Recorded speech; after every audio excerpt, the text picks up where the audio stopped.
Suicide ചെയ്ത പല ആൾക്കാരും, പല വെൽത്തി ആയിട്ടുള്ള ആൾക്കാരും.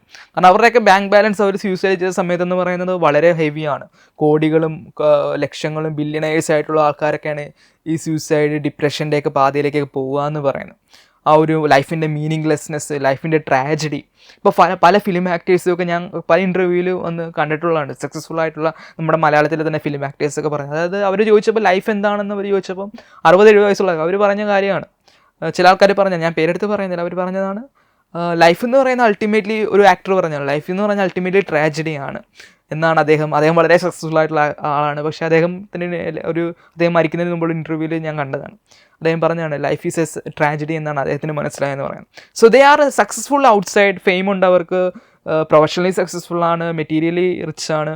So still they see life as a tragedy. ഒരു മീനിങ്ലെസ്നെസ്, ഒരു ഇന്നർ മീനിങ്ലെസ്നെസ് പലർക്കും വരുന്നൊരു സാഹചര്യം നമ്മൾ കാണുന്നുണ്ട്. ഇതൊക്കെയാണ് ഓരോരുത്തരെ സൂസൈഡ്, ഡിപ്രഷനിലേക്കൊക്കെ നയിക്കുക എന്ന് പറയുന്നത്. സോ ഇതൊക്കെ നമുക്ക് ഒഴിവാകണമെങ്കിൽ you have to implement meditation in your life.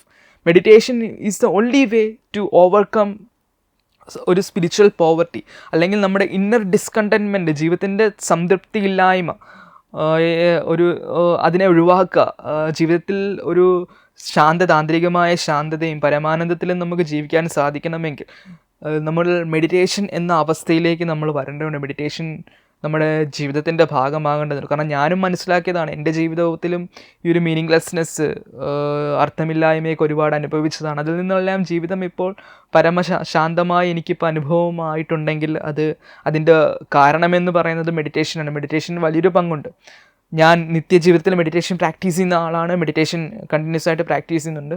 So അത് ഒരുപാട് ട്രാൻസ്ഫോർമേഷൻ, സ്പിരിച്വൽ ലെവൽ അല്ലെങ്കിൽ മെഡിറ്റേഷൻ്റെ അൾട്ടിമേറ്റ് സ്റ്റേജിലോട്ടൊന്നും ഞാൻ പോയിട്ടില്ല, ആ ഒരു തലത്തിലൊന്നും എത്തിയിട്ടില്ലെങ്കിൽ പോലും ഒരുപാട് നമ്മുടെ ആ ഒരു നോർമൽ ലൈഫിൽ വന്ന ഒരുപാട് ചേഞ്ചസ്, ആ ഒരു ട്രാൻസ്ഫോർമേഷൻ അത് വളരെ വലുതാണ്. അത് അനുഭവിച്ചാലേ മനസ്സിലാകത്തുള്ളൂ ലൈഫ് എത്രത്തോളം മാറി എന്നത് മെഡിറ്റേഷനിലൂടെ.